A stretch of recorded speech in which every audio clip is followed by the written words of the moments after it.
पहाड़ों के दामन में छप्पा ये गांव हमेशा से खामोश और महफूज समझा जाता था। लेकिन बास रातें ऐसी होती हैं कि खुद अंधेरा भी खौफ खा जाता है। वो रात भी ऐसी ही थी, सन्नाटी से भरी, ठंडी और अजीब बोझल। चनारकोट के लोग मगरिब के बाद घरों में दबक जाते थे। गांव में बिजली कम, सड़कें कच्ची और जनबल बहुत पास था। ऐसे में लोग छतों पर या दरीचों में बैठकर रातें नहीं काटते थे। हर घर का दरवाजा जल्दी बंद हो जाता था।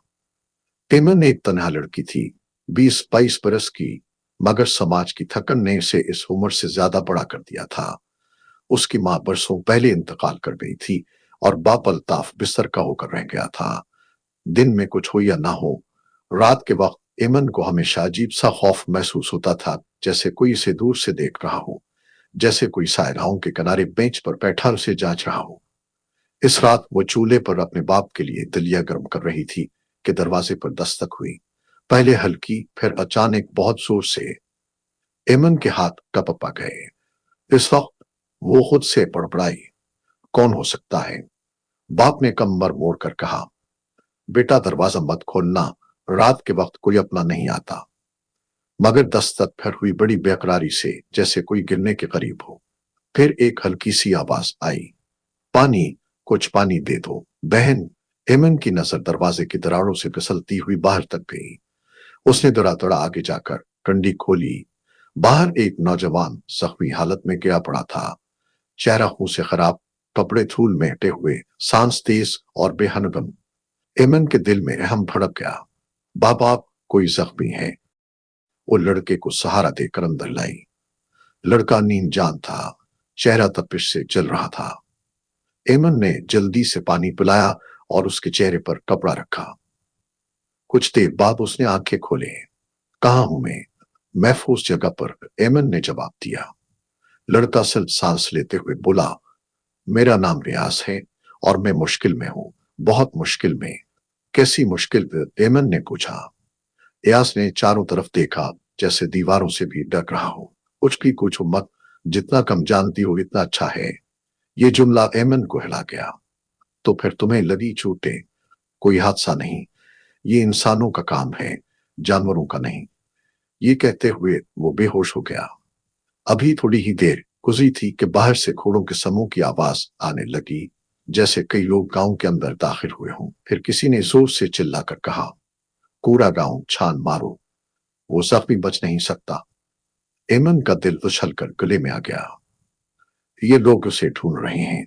रियाज ने आंख निस्फ खोली और सरगोशी की, दरवाजा मत खोलना, कुछ भी हो जाए। लेकिन दस्तक पड़ने लगी, पहले एक, फिर कई, फिर धमकी से भरी। दरवाजा खोलो, हम सरकारी लोग हैं। गांव में सब जानते थे कि सरकारी लोग कहना ज्यादातर मकामी डाकुओं का तरीका है। वो घरों में घस कर लौटते थे और अगर कोई रास्ते में आ जाए तो जिंदा नहीं छोड़ते थे। अल्ताफ ने थर थर कांपते हुए आहिस्ता सा दरवाजा खोला। बाहर 4 मुसल्लह आदमी खड़े थे। हम एक जख्मी आदमी को ढूंढ रहे हैं, एक ने घबरा कर कहा। इतला है कि वो इसी तरफ आया है, इस घर में कोई ऐसा नहीं, अल्ताफ ने मुश्किल से कहा। लेकिन पीछे से दूसरे आदमी ने चीख कर कहा, घर की तलाशी लो। एमन की टांगों में जान ना रही। इयास उठ नहीं सकता था। दरवाजा खुलने ही वाला था कि अचानक मस्जिद से फजर की अजान की आवाज गूंजी। पहाड़ी इलाकों की रवायत, अजान के दौरान कोई घर में दाखिल नहीं होता। चारों ठिठक गए। चलो, बाद में आते हैं। और वो आगे बढ़ गए। एमन ने सिक्का सांस लिया। इयास ने पहली बार उसकी तरफ देखा, आंखों में शुक्रसारी और है। सुबह सादिक के बाद इयास की हालत बेहतर हुई। वो बैठ गया। एमन ने पूछा, ये लोग तुम्हें क्यों ढूंढ रहे थे? इयास ने गहरा सांस लिया, जैसे दिल का कोई राज सीने में फंस गया हो। मैं मुजरिम नहीं हूं, मैं एक सरकारी गवाह हूं। एमन चौंक कर बोली, कौन सा गवाह? ड्रग माफिया का। मैंने वो सब देखा जो कोई देखकर भी जिंदा नहीं रहता। मासूम बच्चों को नशा देते देखा, लड़कों को स्मगल करते देखा, और मैंने हलफ उठाया कि उन सब के खिलाफ गवाही दूंगा। तो वो लोग तुम्हें मारना चाहते हैं? इयास ने सर हिलाया। अगर मैं अदालत पहुंच गया तो वो जिंदगी भर जेल में रहेंगे। इसीलिए वो मुझे खत्म करना चाहते हैं और आज मैं उनसे भागते हुए यहां आ गया था। एमन खामोश रही। दिल में खौफ भी था और किसी अजीब सी हमदर्दी का बीज भी। दोपहर तक पूरे गांव में शोर मच गया। पहाड़ के पास लाश मिली है, शायद वही आदमी है जिसे वो रात भर ढूंढ रहे थे। एमन का दिल सूरदार धड़का। वो गांव वालों के साथ लाश के करीब गई। लाश का चेहरा खून में लथपथ था। खून और मिट्टी ने चेहरे को मस्क कर दिया था। वो चेहरा एयाज से बहुत मिलता जुलता था। किसी ने कहा, शायद यही वो शख्स है। सच मानो उसका तो काम तमाम हो गया। एमन के कदम डगमगाने लगे, आंखें नमी से भर गईं। या अल्लाह, क्या ये यास है? लोग तफरके में थे। कोई कहता था वही है, कोई कहता था नहीं, ये कोई और है। एमन का दम घटने लगा। वो घर की तरफ भागी, दरवाजा खोला। कमरे में खामोशी थी। इसका दिल थर थर थर थर करता हवा रोकने को था। फिर पीछे से एक हल्की आवाज आई, मैं जिंदा हूं। एमन ने पीछे मुड़कर देखा। यास दरवाजे के पीछे खड़ा था, नकाब चेहरे पर। वो लाश मेरी नहीं है। उन्होंने किसी और को मारकर मेरी जगह रख दिया ताकि मुझे तलाश न करे। लेकिन अब वो मजीद करीब आ रहे हैं। मुझे जल्दी निकलना होगा। यास ने कहा, मुझे पहाड़ के दूसरी तरफ पहुंचना है। वहां से शहर आने का रास्ता है। मुझे तहफ्फुज मिल जाएगा, लेकिन मैं अकेला नहीं जा सकता। एमन ने हैरत से पूछा, मैं क्या कर सकती हूँ? यास ने कहा, उन लोगों को मर्दों पर शक होता है, लेकिन अगर मैं एक लड़की के साथ हूं तो वो समझेंगे कि मैं मकामी शख्स हूं और वो हमें नहीं रोकेंगे। अल्ताफ ने धीमी आवाज में कहा, बेटा, अगर तुम्हारी मदद से किसी की जान बच सकती है तो यह चाहे, लेकिन रास्ता बहुत खतरनाक है। एमन ने कुछ लम्हे चुप रहकर कहा, मैं यास को छोड़ आऊंगी। रात के वक्त दोनों खामोशी से निकले। आसमान पर बादल थे, चांद कहीं छप गया था। हवा तेज थी, जंगल की आवाजें अजीब लग रही थी। रास्ता तंग और पथरिया, पहाड़ियों से पत्थर लड़क रहे थे। कहीं कहीं दूर भेड़ियों की आवाज आती। एमन ने घबरा कर कहा, अगर वो हमें मिल गए तो मैं तो मर ही जाऊंगा। यास ने कहा, लेकिन तुम्हें कुछ नहीं होने दूंगा। ये सुनकर एमन का दिल थोड़ा सा नम हुआ। चलते चलते वो एक चोटी पर पहुंचे जहां से दो रास्ते जाते थे। यास ने कहा, हमें बाएं तरफ जाना है, लेकिन आवाजें आ रही हैं। फिर अचानक पीछे से घोड़ों की दौड़ती हुई आवाजें आए। वो आ गए। उधर ही हैं दोनों, गोलियां चलाने की तैयारी करो। केमन कांप उठी। त्यास ने उसे पीछे से किया।